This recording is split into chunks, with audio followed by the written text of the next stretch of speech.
Well, these are the types of conversations that we started the podcast for. It's the Limitless Leadership Lounge, and it is our pleasure to welcome two incredibly special guests into the lounge today, and we know you're going to get amazing value from them. I'm John Gehring, joined as always by Dr. Numa Kareem from Bangladesh and Coach Jim Johnson, who has brought on our very special guest today. Excited to dive in, Coach. So without further ado, go ahead and introduce them. Well, it's fantastic to have this wonderful couple on. And let me give the introduction and then I'll share their names.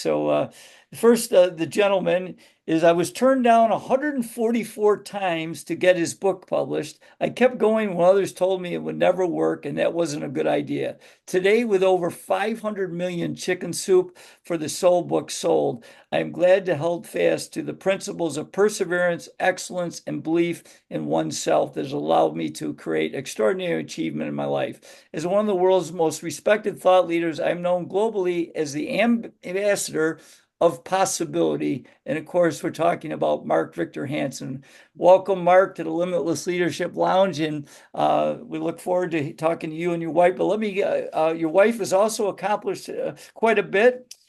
Crystal Dwyer Hansen is an international speaker, researcher, corporate consultant, author, and entrepreneur. Her expertise is in the field of human potential. Through years, she spent as a transformational life coach and wellness nutrition expert. She has seen people experience profound and lasting transformation in relationships, career, health, and wellness by tapping into their own inner resources.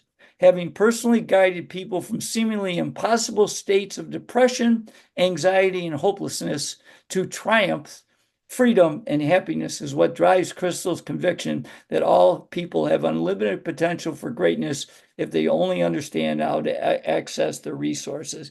They also have done a book recently called Ask, the Bridge for How You Create Your Dreams to Your Destiny. Welcome, Crystal and Mark. We're looking forward to having you on the Limitless Leadership Lounge. We're thankful to be here, Thanks, Coach. Jim. We're so happy to be here with you. Okay. And Mark, I do want to say, when one of my colleagues asked you a question behind me, I was blessed to be part of a story that ended up being in one of the Chicken Soup for Soul books. So I will show that to the audience in a moment here. But I'd like to start and actually ask both. But since Mark, your bio, you talked about 144 times overcoming failure, whatever you want to call it. I'm curious, and Crystal, you can think about and answer this as well, but how has failure shaped you? I would change the word from failure to adversity. I think adversity is an advantage if you look at it right. And what we did is, Dr. Canfield and I kept saying a clean four-letter word, Next, next, because we knew that when we held up a chicken soup book and told chicken soup stories, people cried or laughed or got whatever emotion they wanted. And then they all wanted to buy the book, and no publisher wanted to sell it, wanted to do it, because I said nobody buys short stories and all the stuff you said. So we just kept saying next till we found a little itty bitty publisher that was desperate. We were desperate. We put desperate and desperate together, and we overcame adversity. I've never said it that way before, but that's pretty much what happened. Hey, Crystal, tell us a little bit about how you've overcome some of your challenges in your life. So I think one of the most challenging times of my life, Coach, was when I was fairly young. I was one of those kids who found high school to be really easy and boring. So I decided to graduate myself at age 16 and married well, actually, he wasn't my high school boyfriend. We were in high school dating, but he's 5 years older than I. So it turned out not to be a great life plan because 2.5 years later, I'm in a new city, no family, no friends, baby on my hip. And I wasn't pregnant when we got married. We had a child, and I just really didn't know what I was going to do. Someone said apply for food stamps. And I remember standing in that line at the grocery store, ready to turn over my food stamps for food and diapers. And I had this huge epiphany, and a question dropped in my mind, and it was like, spotlight on my head. And I heard it so loud. It was like God's way of speaking to me. Are you doing the best you can, or are you taking the easy way out? And in that moment, I knew it was a moment of truth. As I was handing those food stamps over, I knew the answer was I'm not doing the best I could. But I didn't know what that was. I had no idea what it was, but I knew I wasn't doing it. And so even as I handed the food stamps over, I think I honestly had kind of a fierce look on my face, like, because I knew like this will not be my future. I decided right then. Wow. And so I went back to my little apartment where I was getting eviction notices every month. And I was like, I don't have any answers, but I had questions. And so I started asking them, like, who would hire me? How can I start making money tomorrow? How can I start elevating my life? And right when I started asking, I remembered hearing an ad on the radio, about temporary service agencies. Come in, fill out the paperwork. We'll get you started tomorrow. Kelly Services. So I called them, I signed up, I started saying yes to everything, every job they wanted to send me on. But I started learning so much about myself. I was, setting up booths at malls. I was doing sales at conventions. I was doing all these different things, helping out at small businesses, attorneys' offices, whatever. And I started realizing, some things about myself. I was pretty good at sales and I liked that. And I was really fascinated by the idea of small business, that someone could just come up with an idea and go after it, put the pieces together and turn it into a business. And so a short time later, someone walked up to me and said, "You should do some modeling." And I thought, "What? Why not?" So I walked into the biggest modeling agency with no experience, and I asked them if they would sign me. I have no idea what to expect, and they said, "Okay, read these lines and walk down that runway." So I kind of like faked my way through it as best I could, and I got signed. So I started getting residuals. I did a television commercial, started getting residuals, had enough money, put myself through real estate school. And a year and a half from that time that I was turning over those food stamps, I now working for the largest home builder as a licensed realtor in our valley. I became the number one realtor. And then I'm getting these terrific, my television commercials went national. So we're getting these residual checks, my son and I. And one day I get this package, and it's a whole insurance package, the best Screen Actors Guild. I had to join the Screen Actors Guild because once you make a certain amount. And at the time, I mean, there were no deductibles. You didn't pay a penny for it. It was the best insurance for myself and my little boy. And I often thought back on that moment, like how my life turned around 180 degrees. And if I Mm. thought, if I hadn't asked that question, are you doing the best you can? Well, I actually answered the question because the question just fell into my head that day. But I think you have to ask yourself those tough questions and then answer them honestly. I think we have to be our own coach sometimes. We have to parent Mm. ourselves, and it would have been so easy for me because, as a young woman, I could go it was so easy to slide into that victim mode. Poor me, I've got this little boy, I'm all by myself, wow, wow, wow. But that never helps you. Sliding into that victim mode will never, you'll never find the strength, that inner strength to get to your destiny, that destiny that God seated inside of you. So hopefully that And wasn't this is beautiful, the examples you gave, Crystal, and so many can relate to it. Because the victim mode, I'm observing so many young people, girls, boys, and everybody are into that victim mode. Like, oh, because I was not born rich, because I didn't have the right grade. So everybody has that blame game Yep. going on. And I keep telling them that you need to show up for everything that is offered to you. And today there was a young man who said that, oh, I have to get the best job or I'm not going to do any job at all. And so that's not the mindset. You cannot win. So there is this entitlement. So it's so important that you said that we need to show up. And sometimes doors open. There could be, and challenges are really the time when our characters are being built. That's That is because I have observed that so many challenges I went through, but the way I am today is because of those challenges, or else I wouldn't be this Rehnuma today.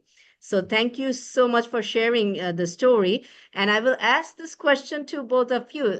We often hesitate to ask help, thinking that people will think we are weak, and we are belittling ourselves. Why is it important to ask help?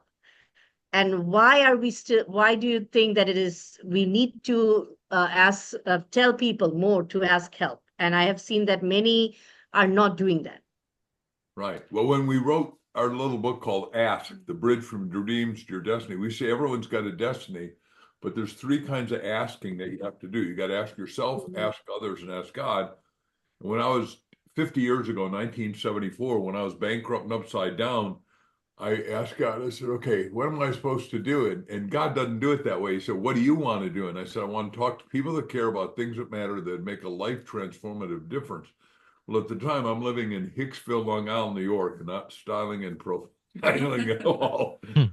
I'm sleeping in a sleeping bag in front of another guy's room, but I went downstairs the next morning, and you got to ask others for help. So I said, hey guys, I had three roommates. Any of you know somebody that's young, that's not a Broadway star, a celebrity, a doctor, a medical lawyer, that's speaking and making money? And the guy said, well, the guy's older than you, but he's out in Hauppauge, Long Island, New York. Well, I raced out there, watched this guy wow an audience. Now, remember, in 1974, interest rates were in America at 18%. And I'd just gone bankrupt. So he had an audience that was upside down and feeling despondent and disconsolate and upset. And in 3 hours, he turned them around. I asked him for help. I said, Chip, I want to do what you want to do. He said, look, his voice was burned out because the microphone didn't work. He said, look, I own the real estate market in the 5 boroughs. You go do life insurance. He taught me the 4 questions to ask. I took off. So I became a speaker. And then all of a sudden I said, well, wait a second. Everybody wants to take this home. So I did a book, and I did a little book called Stand Up, Speak Out and Win, self-published. Sold 20,000 copies in a year to doing 4 talks a day. Like Tony Robbins and I are the only 2 guys crazy that did 1,000 talks a year, because we believe if you're going to go from nowhere to somewhere, you got to take massive right action, massive right questioning, massive right thinking, and get the right results right here, right now. Anyhow, I sold $200,000 worth of books, $10 a book, 20,000 books. That's like $2 million today, boy. I was styling, profiling, all over it. So you got to ask yourself, ask others, ask God. That's the trilogy. There's no other trilogy. Everything fits in those 3 things. And what our book does, teaches you all the questions you got to ask so you cannot fail. I mean, not ultimately, we're talking about. Hey, Mark, just delve in. Chip suggested 4 questions. Could you share maybe 1 or 2 of those questions? Oh, absolutely. What happened is he said, do little insurance offices, and remember, there's 18 million people in Metro New York City, so there's plenty of people to talk to. There's hundreds of insurance agencies like Metropolitan, Guardian, State Farm, all that. And the 4 questions where you go in, and if you're the general agent or manager, I'd say, Jim, do you have meetings? You'd say, yeah, great. Say, I'm a professional speaker and sales trainer, and I do 4 things. I'll teach your people how to prospect, present, number 2, number 3, close, and number 4 is create good work habits. Which one of those 4 do you want your people to know most next week? And I promise you this, they're going to make 10% more. So if the guy's making 100,000 a year, I'm going to get him up in those 4 meetings to 110,000. Oh, he's making $1 million. He's going to make 110,000. Now, what mistake I made, because Chip was a great teacher of that, but he didn't tell me take a percentage of the increase. That would have been vastly more profitable. Right. I did, and then I could have done the same thing with insurance companies, which is now what's happening with my peers. So, 50 years later, people are doing that, and we're doing that too. So it still works. Hey, Chicken Soup for the Soul was one of those, is now 30 years old, right? But one of those legendary things that was on the shelf. I still remember reading it as a kid on the shelf at the elementary school library, all of the different versions. Talk a little bit about how that came about, because certainly that's one reason that you were so well known, Mark. Jack and I are both talking to a Mandala Foundation meeting, and he was the kickoff, and I was the tie-up. And after I sold all my books and tapes, he came up to me and said, "Do you know who I am?" I said, "Yeah. You're Jack Canfield, 3rd in your class at Harvard, wrote a book, sold 370,000 copies of, how to build self-esteem in a class, 101 ways to build self-esteem in kids." Anyhow, we befriended each other. I taught him how to sell products and start making $1 million a year, because I thought that was a minimum. Today, given the atrocity of the economy, my parents had taught, they had no money, but my dad taught us free enterprise means more enterprising you are, the freer you are. Well, I taught Jack how to make a whole lot of money. And he came to me one day when we were at another meeting and said, hey, I put your stories together. What do you think? I said, well, you can't publish that without me. We got to do it together. So we came up with Chicken Soup for the Soul. We tested, no publisher would take us. And then when they finally did take us, little HCI, Health Communications on Florida, not on New York House, said, you got to buy 20,000 copies at $6 each. Well, that's $120,000 that Jack and I had a guarantee. And if we told our respective spouses that way, they would have killed us. That was way pre-Crystal. Yeah. Anyhow, but I sold them from the platform because I'm the sales marketing and the guy, I'm the seminal writer. Jack's the inside, more introverted, and I'm more extroverted. Everybody the point here is, John, that you got to have a team to get your dream. And I think the coach would agree with that. And team means together, everyone accomplishes miracles.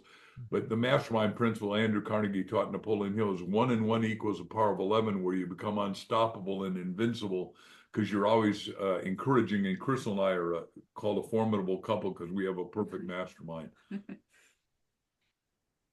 Hey, Crystal, I'll ask you, because I know you have a background in fitness, and I was a physical education teacher, and besides being a basketball coach, I do want to share.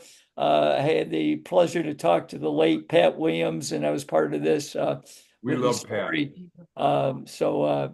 Yeah, he was a great man, and so I was blessed. I don't know if you guys, I was blessed with a story about a young man that is on the autism spectrum that I put in a game and he scored 20 points in 4 minutes. And he ended up, his idol was the late Kobe Bryant. And he actually, Kobe and him were up for the same ESPY award that year. And he beat out his idol for the ESPY. So, Cool. That was J-Mac. But Crystal, being a phys ed teacher, and as a leader, sometimes I see when someone gets into a leadership position, they neglect their health, both mentally, physically, and spiritually. And I know you have a lot of expertise. Can you share some thoughts for a leader taking over about making sure that they take care of themselves? Right. I was so blessed, Jim, because I was raised with a mother who was very unusual. She had a grand mal seizure when she was pregnant with me. And so it drove her, she went to some neurologist who said, take these pills for 2 years and come back. And that scared her. My grandmother said, don't do it.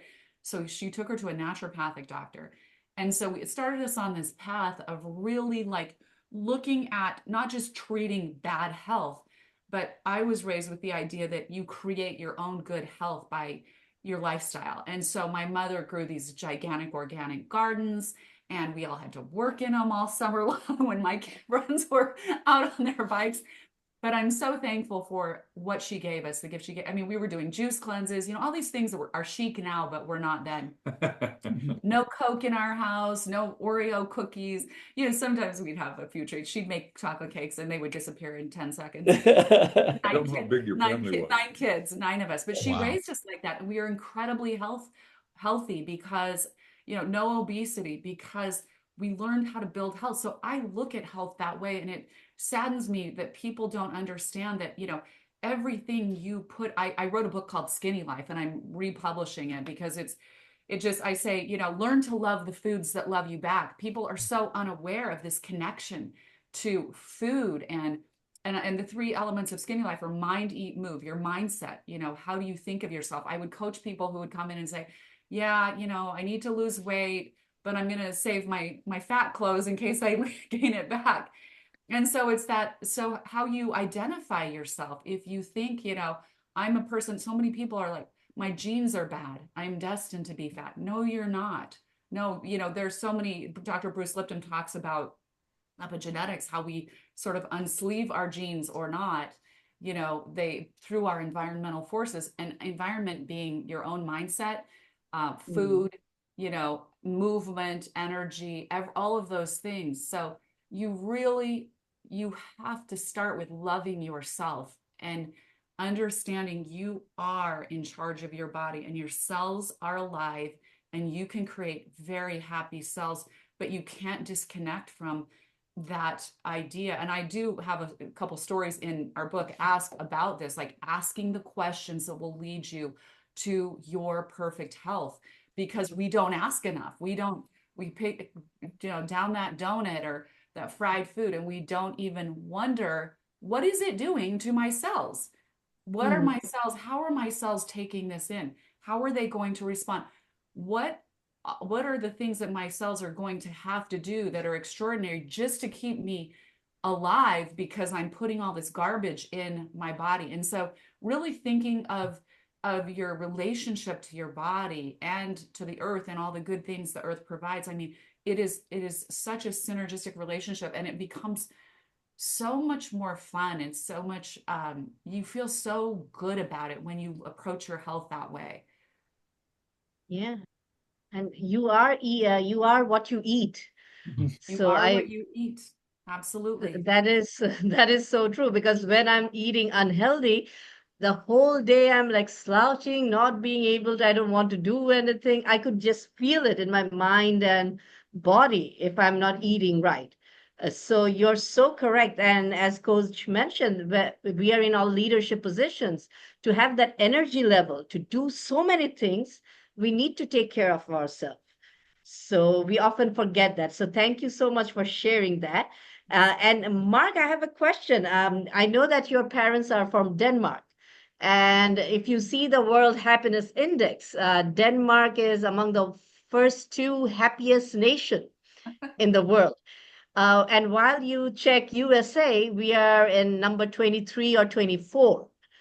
USA has so much abundance, but the joy is not there. So, from your point of view, what is missing in our lives? What in abundance? Like there are abundance, but the joy is not there. And what can we do to bring back that joy? Well, first of all, as a cute aside that I've never said on any podcast is I just won I'm in the Happiness Hall of Fame with Mother Teresa and Muhammad Ali. Oh, And some wow. Wow. very Congratulations. Wow, outstanding. So that was congratulations. really exciting. And Crystal and I got to go out there and talk. And we love the guy who runs it, a guy named Mike Duffy. I think Nice. very simply the principles that we're teaching in Ask, we say, look, there's 7 roadblocks and you got to overcome them. And the first one is a sense of worthiness, because if you feel worthy, then you start to go forward through the rest. But we got to get rid of disconnection and make sure that we've got good relationships. Like I said, in a mastermind, where you've got really Nice. solid friends that are taking you somewhere, because you become like the people you are hanging with. And I can go through all the 7, but the point is most people don't have high, lofty, inspired goals that challenge them, because all success is uphill.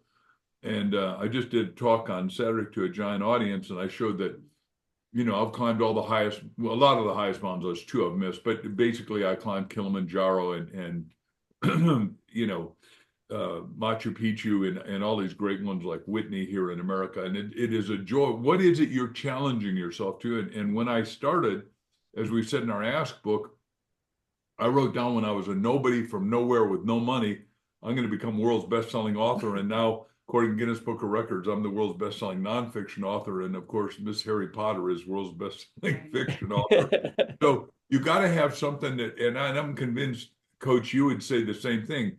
When somebody started with you as a young athlete, they are not that good, and you got to push them, and only because you showed your story about basketball. Our grandson is 12 years old, and he does 100 free throws a day. He was student body president last year. All the little girls go Everett, Everett, Everett. And I said, what do you want to be? Because he's got these goals, and he's so happy and exalted and exuding and radiant. He said, well, Grampy, I'm going to be a Phoenix Sun and make 30 million a year at 18. I said, what? I said, he said, then I'm going to be the coach. And I said, then what? He said, then I'm going to buy the team. I said, that's about $3.8 billion. He said, don't worry, I'll have it, Rampy. So I know I went further than she'd asked, but it's exalted, and we're thankful for what you're doing to teach young people, because everyone's got to lead themselves, like our little 12-year-old, all of our 6 grandkids. We're instilling in them that you lead yourself so you can lead others. Well, and can I add to Right. that, just back to the 7 roadblocks? Because what Mark and I discovered is everyone has these roadblocks. Yep. You either have 1 or 2, or a lot of people have all of them. And these Mm. roadblocks, we call them the roadblocks to asking, the roadblocks to asking for your greatest destiny. There are these things that stop us. There are these limitations. And it's crazy when you start looking at them. Every single person, bar none, are like, oh, that's me. I do that. I get that. And so awareness is the gate that opens up, new potentials. And so when you become aware of those, then you can do something about it. And so we just encourage everybody to look at your own roadblocks, unworthiness, naivete, doubt, fear, disconnection, all of these roadblocks that are stopping you. And there's so many good stories that help you understand how those roadblocks can really keep you from your happiness and release And Hey, the it. Crystal, roadblocks makes the story interesting. yeah. That's what make life interesting. If we did not have any roadblocks, how boring the story would be. So Right, That's right. right. And that we can recognize them and overcome them and we can navigate. We talk about like children, why are people afraid to ask for a great life? Why are we afraid to ask each other for things? And mm, kids, we come into this world as these little uncorrupted little askers. As children, we ask everything: who, what, when, where, why, how, right? We want to know everything. We're unfettered. And we're also not afraid to ask for more of what we want. I want this. Can I have more? But then, depending on how we were parented or what happened at school, don't ask unless you're called on. And, oh, I'm so tired of hearing your questions. Stop asking me. All these things that start to shut us down as these curious little beings that are living in wonder. We come here and we live in wonder, like, I want to know more. I want to understand this life. And then we get shut down and suddenly we find ourselves standing there as full grown adults, afraid to ask for anything, and almost ashamed that we don't have all the answers already. And, we can't be ashamed and we can't be afraid to ask. We're never going to have all the answers, right? So we need to rekindle that childlike wonder, and start wondering, start asking, start probing for this beautiful world, this beautiful universe that holds so much for us, but we stop ourselves with all of these roadblocks. Hey, Mhm. Crystal, Can I Mark, add just one to more delve thing? one deeper, could you just share each of you one roadblock in the book and a powerful question that you would suggest a young leader ask to help overcome that roadblock? I'll do one and then she'll do one, but I just want to preface it saying we want people not to get one of these because we've got so many success letters, but get two and go over it with your mastermind partner, your business partner, your coach, your minister, your rabbi, priest, whatever the situation is, and read 10 pages a day and then go over them with somebody else. And it will give you levels of illumination, realization. It'll turn on the light bulbs in your life. So I'll just give you the quickest story of Jim Stovall. You probably know him. He was going to be a superstar in football his whole life, 18 years young, is finally gets chosen for the NFL. They do the medical test and they say, so sorry, Jimmy, but we got to tell you, you're going blind in 6 months. You'll never see. We can't take you. And so he's locked in a little 9 by 12 room and he's gruff and he's hating it. And his mother says, look, Jim, go down to the blind meeting and see what they can do. Well, he sits next to a woman that's also blind, that's a stenographer. And he finally says, boy, I can't watch TV anymore. And I used to love it. I can't see if somebody throws a right hook. Somebody ought to do something. She asks, says, Jim, why can't you and I do something? Well, they'd be created narrative TV, which was just out of sight, and it helps now 150 million blind people around the world see what TV is saying. And then number two, and the reason I found out about him, Charlie Tremendous Jones, who I'm sure you know, Coach, wrote me a letter. He said, look, I know you're selling 15 million books a year, Mark, but you've got to write it forward to this book called The Ultimate Gift. It'll be one of the best books you ever read. I read it, not only I've read it several times, but I wrote the forward and said, this has got to be a movie. Well, he made 100 million on the movie, The Ultimate Gift, with Raquel Welch and James Garner. What I'm saying is, back to your earlier question about failure or adversity, he failed with his eyesight failed, but the point is he didn't let himself fail, and he's become enormously successful. And that's what asking does. He asks himself, how do I create this thing called narrative TV? Because all blind people are missing watching movies or TV or anything. And go, now your story, honey. Yeah, and I think the question behind that is really for all of us, like, why not me? Yep. Why not you? Why aren't you willing to step up and be the one to create that? You have great ideas. I mean, Jim, he complained, like we all do, right? Well, why don't you change it? And that's what Kathy challenged him with that day, right? So it's really so powerful for all of us.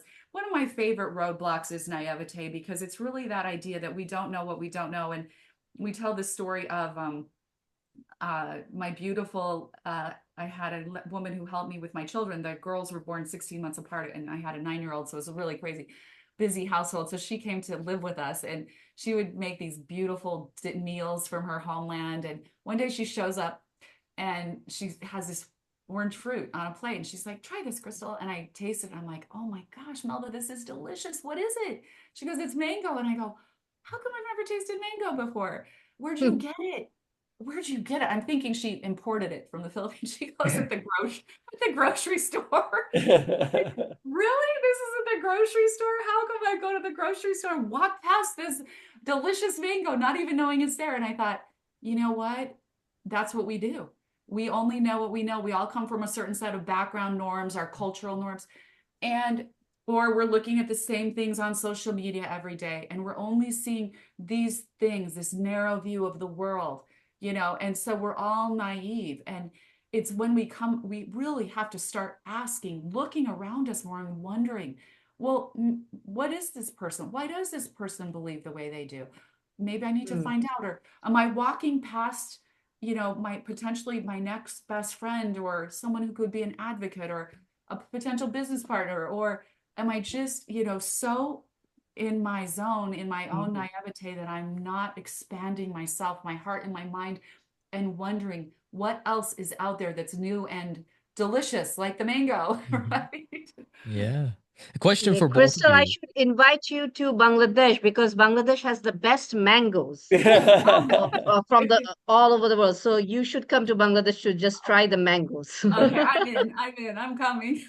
When I lived in India, I was introduced to mangoes in Mysore state in southern India, and it was just amazing. I'd never had one because in Illinois, we're a corn state. They call us. Illinois and Idaho, and they didn't import those things back then as much, You guys didn't have the real mangoes. no. John, you had a question, it seems. Yes, sir. Yes, Yeah. as a married couple, working with each other, I couldn't work with my wife. I love her to death, but working together, like we spent enough time together already.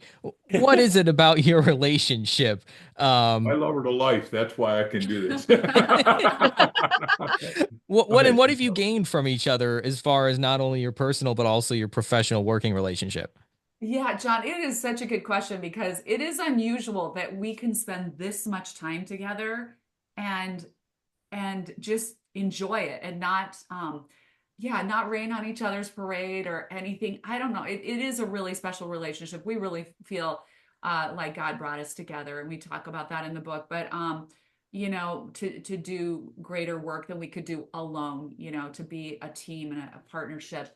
And so I really think fundamentally that's why we were pulled together, because it's really crazy how we met. And I wasn't looking to, I'd been newly divorced, but I think Mark and I just wake up every day kind of with the same attitude and mindset, and just really, wanting to look for the good in every day, wonder what we could do that'll make our life better, our day better, and also looking to just be in joy. We really don't sweat the small stuff.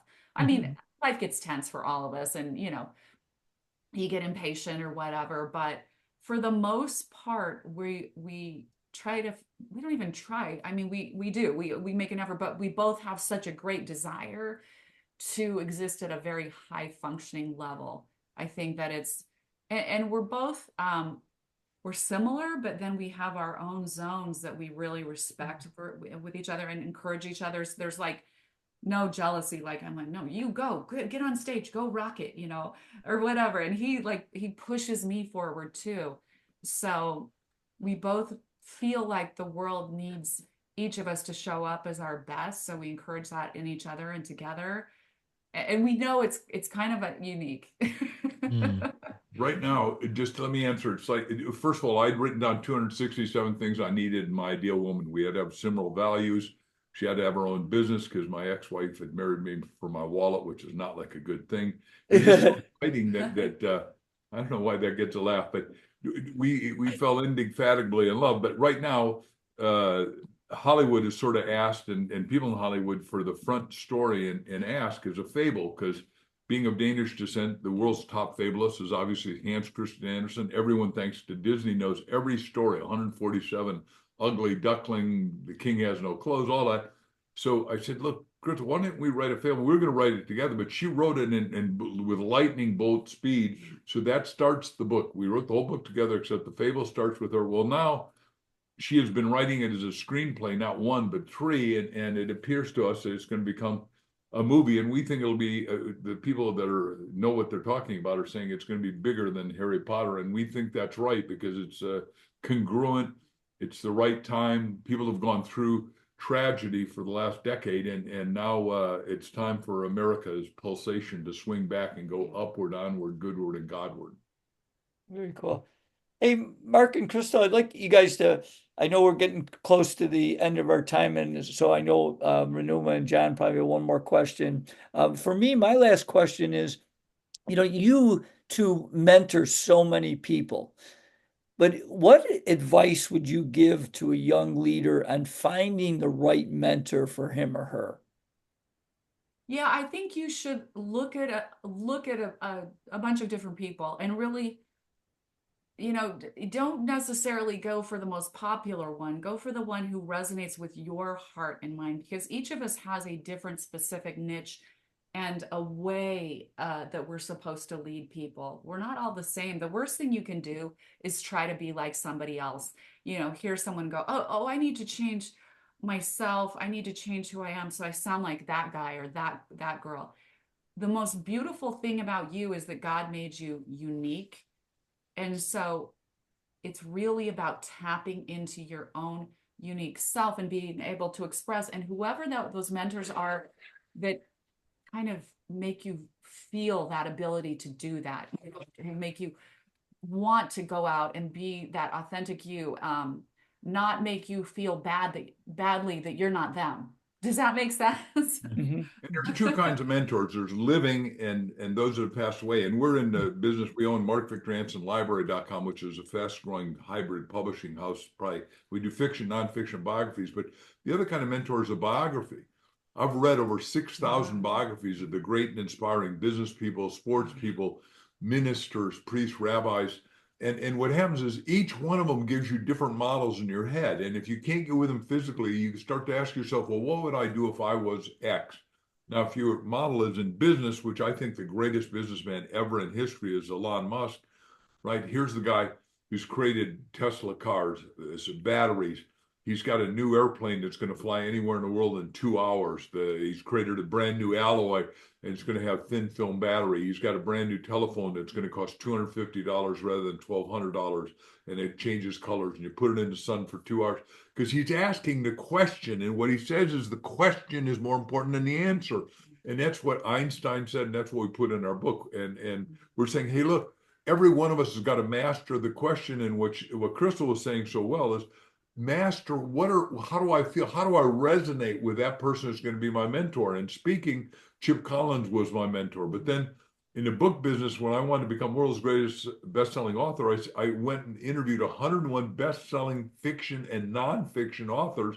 I asked every one of them, whether it was Wayne Dyer or whether it was Danielle Steele, what did you do to market more books than anyone's ever marketed? And I'm the only guy who's got all those answers. And I wrote a wow of a business plan, because you can become superstar in your field, and everyone has a destiny, as we say. You're coded at birth, and you can only find it out by testing it against the best of the best.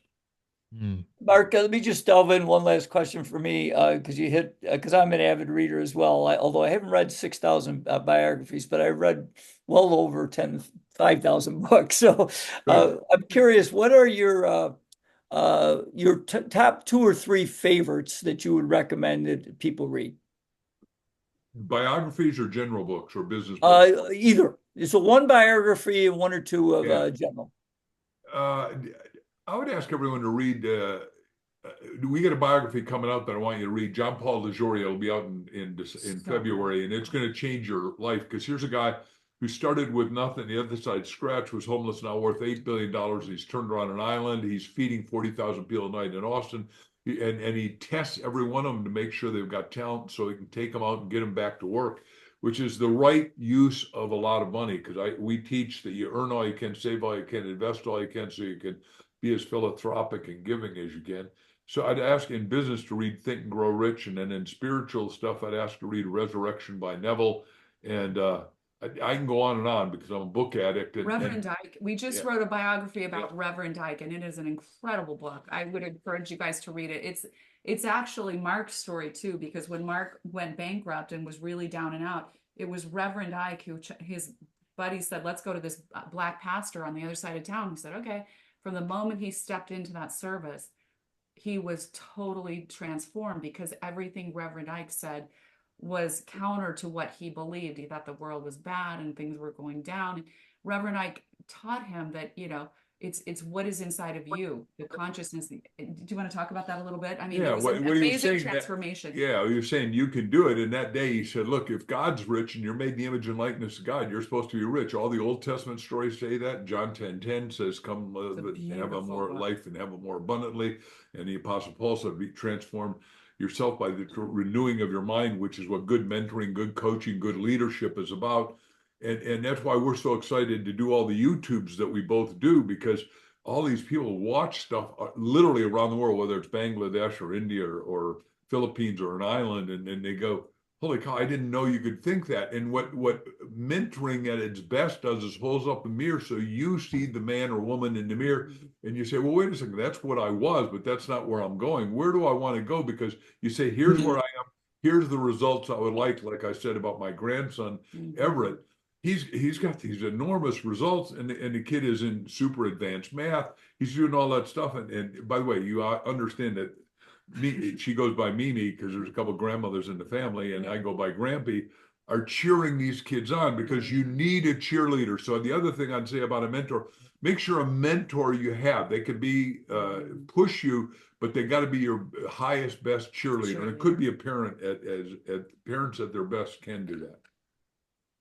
With Ask Out, want to ask you the best way to get your hands on Ask, and what the two of you would recommend somebody, what mindset would you recommend them entering reading the book with? So you go to Amazon or go to thebookask.com, thebookask.com. And when you buy your book on Amazon, you could just put the receipt in and you'll get some free goodies. So that's good. Some things that will help guide you.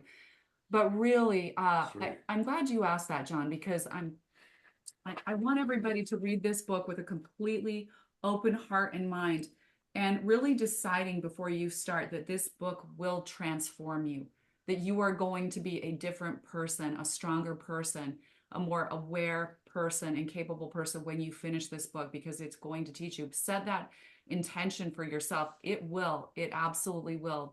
And make sure you highlight the things that matter to you. Good books, you don't want to just read them and give them away. You want to go back to them again and again and let them be your guide. Because it's funny how I do this all the time. I'll pick up a book that I love and read it again. It means something so much different to me, right now than it did 4 years or 5 years ago when I read it. It's remarkable because you've become a different person, and so you're ready for a different kind of message. And it's amazing how that works. I want to say your question is so poignant because you want to know what is the state of the mind of the person who wrote the book. And I can promise you our state of mind is one of accomplishment, of achievement, of happiness, of how do you become a peak performer through all the years of your life. And one of the lines I write in here is you got to ask yourself, how long do you want to live? Now, well, I got a little bitty cold right this minute. I plan to live to be 100. I'm 76, but I'm going to live 127 years with options for renewal. And she and I are on this program because if you have a high quality of life, you want a high quantity of life. Now, if you get a crummy life, it's your fault because you didn't make the right decisions in many cases. Now, assuming, you had an environment that you could sustain in a free enterprise environment. Well, and it's not to blame yourself. It's just the greatest gift you can give yourself is the gift of responsibility. You are responsible for your life, which is, if you don't like your life, that is the best news anyone could give you, because you are the one who can change it. You're the one who let it happen. And so it's like, okay, great. All the power lies with me. That is tremendous power. Yeah. I just want to, last question. I know I was cut off with some internet problem. My last question to both of you or anyone you want to take. How could we go to that consciousness? Do we have to go to Baha, the mountains, to get that consciousness, or can we just be in this state of in this presence and be conscious about where we want to go? And I always tell everybody that you cannot be successful or you cannot make change with a state of stress. And recently in our country, with the change that happened, everybody is in that state of stress where everybody is complaining nothing is right. And I don't know about the uncertain future. So I'm telling them that you cannot give your best when you are in that kind of state. So my question to you, how can we get into that state of being present and consciousness without going to Baja and other places which Mark often goes?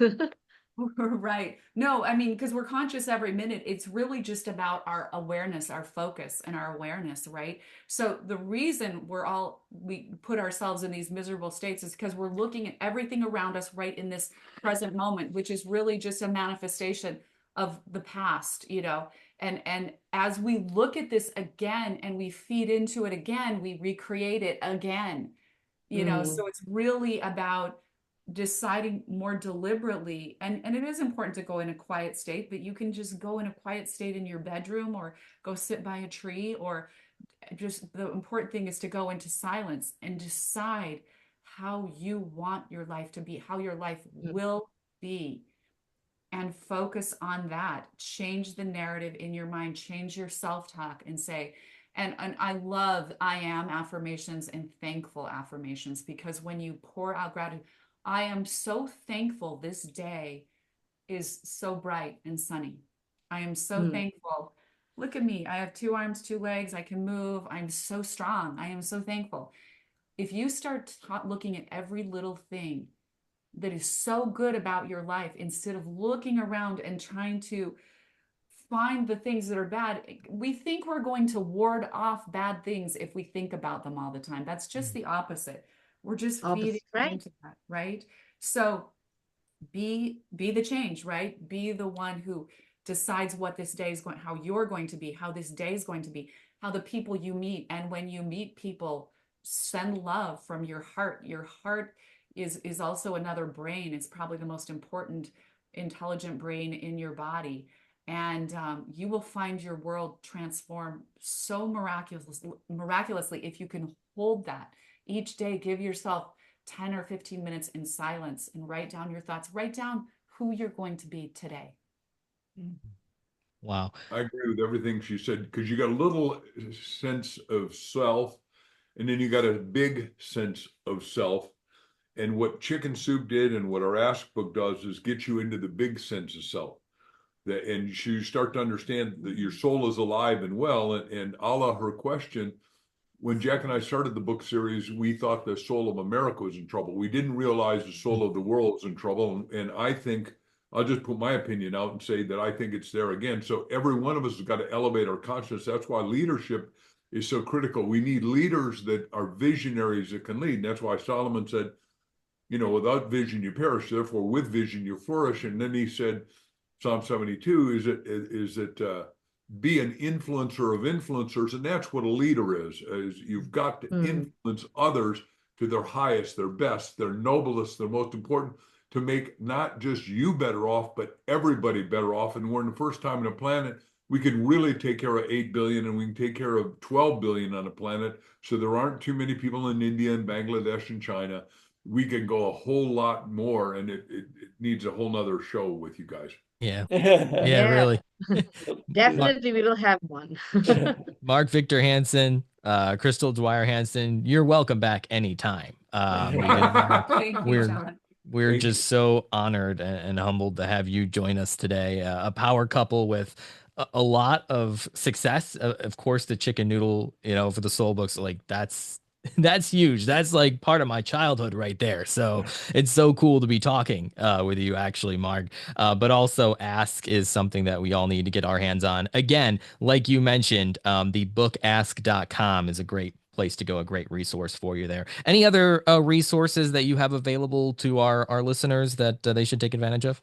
I would ask everyone to go to markvictorhansenlibrary.com because we believe everyone has a book in them and most people can't pull it out. And what we do is we take your impact story and bring it to life. And we're probably the fastest growing ghost writing company in the world. And 97% of the bestsellers are ghost written. Most people don't know that, whether it's in sports or business or religion. So it's a fascinating thing. So, well, Mark, thank you to Crystal, both of you. So, thank you so much for your time today Thank on the you. Limitless Pleasure Leadership to be with Lounge. you. Thanks, you guys. It was a God bless both pleasure. of you.